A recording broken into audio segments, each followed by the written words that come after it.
حضرت محمد شاہ عبد الحق محدث محقق علی الاطلاق دہلوی رحمۃ اللہ علیہ قادری. ہندوستان کے اندر علم حدیث کی جب گفتگو ہوتی ہے تو علم حدیث کی چین جو بیان کرے گا ہندوستان کے اندر وہ آپ تک جا کے ختم ہوتی ہے. آپ نے حدیث کو عام کیا. شاہ عبد الحق محدث دہلوی قادری رحمۃ اللہ علیہ آپ 1551 میں 1551 میں آپ پیدا ہوئے اور تاریخ وصال آپ کی دنیا سے جب رخصت ہوئے تو آپ 1642 1642 عیسوی کے اندر آپ دنیا سے رخصت ہوئے. تو یوں شمسی سالوں کے مطابق 91 سال آپ کی عمر ہوئی. 91 ایئرز آپ نے دنیا میں جو ہے وہ گزارے. انہوں نے اپنے 91 سال کے اندر کوئی لمحہ جو ہے وہ ضائع نہیں کیا. یہ محدث محقق علی الاطلاق بہت سے محدث ہیں لیکن یہ وہ محدث ہیں کہ یہ لفظ ان کے نام کے ساتھ، یہ صفت ان کے نام کے ساتھ جو ہے وہ خاص ہو. آپ کے والد گرامی ان کا نام سیف الدین ہے اور ان کے والد کا نام سعد اللہ ہے بن فیروز بن ملک موسیٰ بن ملک معز الدین بن آغا محمد ترک بخاری رحمۃ اللہ علیہ.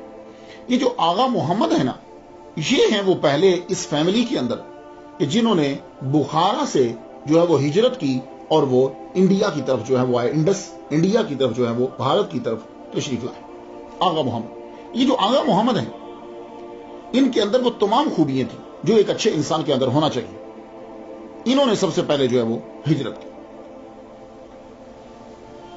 یہ تشریف لائے. اس وقت سلطان علاؤ الدین خلجی کی حکومت تھی ہندوستان کے اندر اور اس کا دور حکومت 1290 سے لے کے 1316 تک ہے.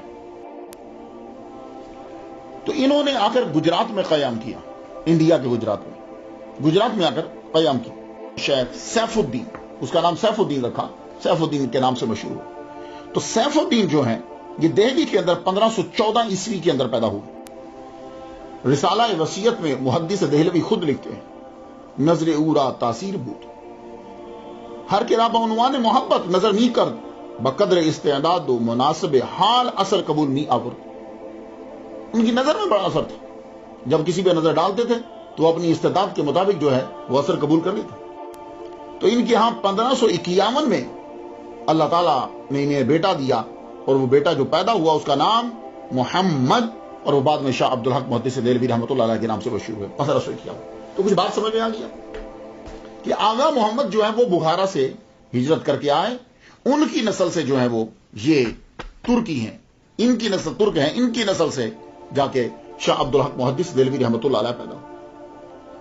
اب چونکہ پورا خاندان جو ہے وہ علم سے محبت رکھتا ہے اور شیخ سیف الدین رحمۃ اللہ علیہ عالم دین، متقی، پرہیزگار، شاعر، صوفی، آپ نے خود جو ہے وہ اپنے بیٹے کو تعلیم دینا شروع کی. شاہ عبد الحق محدث دہلوی رحمۃ اللہ علیہ خود تعلیم. تو شروع میں تعلیم کیا ہوتی تھی؟ قرآن مجید کو پڑھایا جاتا تھا سپیلنگ کے ساتھ، ہجوں کے ساتھ. الف لام میم ذالک الکتاب، ذال کھڑی زبر ذال، لام زبر لی، ذالی کاف لام کل، ذالک اس طرح. تو یسرن القرآن جو ہوتا تھا، یعنی یہ تو بعد میں نام ہوا رہا، یعنی یہ جو الفابیٹ ہے پڑھانے کے بعد جو ہے وہ ہجو سپیلنگ کے ساتھ پہلا پارا پڑھا دیا جاتا ہے. تو جب بچہ پہلا پارا پڑھ لیتا تھا اس کے لیے دوسرا آسان ہو جاتا تھا پھر آگے، اور زیادہ تر کوشش کی جاتی تھی کہ پہلا دوسرا دونوں پڑھا دیے جائیں. تو آپ فرماتے ہیں کہ سب سے پہلے مجھے والد گرامی نے قرآن مجید کی تعلیم شروع کی. 3 پارے مجھے اجزا سپیلنگ کے ساتھ پڑھا. تو کہتے ہیں کہ میں نے 3 پارے جب پڑھ لیے تو اس کے بعد میں نے قرآن مجید خود پڑھنا شروع کر دیا. تو اخبار الاحیار کے صفحہ 300 کے اندر ہے، محدث دہلوی رحمۃ اللہ علیہ خود لکھتے ہیں، کہتے ہیں کہ میں نے 2-3 ماہ کے اندر قرآن مجید مکمل کر لیا. اللہ اکبر. اس کے بعد خطاطی، شاہ عبد الحق محدث دہلوی رحمۃ اللہ علیہ نے خطاطی سیکھی. 2-3 ماہ میں قرآن مجید پڑھنا سیکھ لیا. اس کے بعد لکھائی بہت ضروری ہوتی تھی پرانے لوگوں کے لیے. کیوں؟ اس لیے کہ ان لوگوں نے آگے بڑھ کے خود جو ہے وہ کتابوں کو لکھنا ہوتا تھا. اب تو کتابیں جو ہیں وہ ہمارے سامنے پرنٹڈ آ جاتی. شاہ عبد الحق محدث دہلوی رحمۃ اللہ علیہ کے والد گرامی نے پھر خطاطی کی طرف توجہ دی، لکھائی کی طرف. تو کہتے فرماتے ہیں کہ میرے ابا خود لکھواتے تھے کچھ.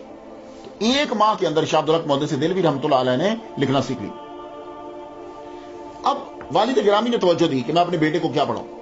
تو جس کتاب کو وہ اہم سمجھتے وہ بیٹے کو پڑھا دیتے. وہ کہتے ہیں کہ میرے والد گرامی کو ترتیب سے نہیں پڑھاتے تھے, ان کو جو کتاب امپورٹنٹ لگتی تھی وہ اس موضوع کی مجھے دے دیتے تھے اور میں پڑھتا تھا. تھوڑا سا میں پڑھتا تھا, وہ کتاب مجھے یاد ہو جاتی تھی. اللہ اکبر جل شان. فرماتے ہیں کہ وہ کتاب مجھے یاد ہو جاتی. اور سب سے پہلے کیا شروع کروایا, دیوان حافظ. حافظ کا دیوان آپ نے پڑھا, دیوان حافظ کے چند اجزاء مجھے پڑھائے. اس کے بعد بوستان جو ہے وہ مجھے پڑھائی, شیخ سعدی رحمۃ اللہ علیہ. تو فرماتے ہیں یہ دیوان حافظ اور بوستان کیوں پڑھایا پہلے؟ وجہ یہ تھی کہ شاہ عبدالحق محدث دہلوی رحمۃ اللہ فرماتے ہیں کہ ہمارے دور کے اندر نظم بہت یاد کروائی جاتی تھی.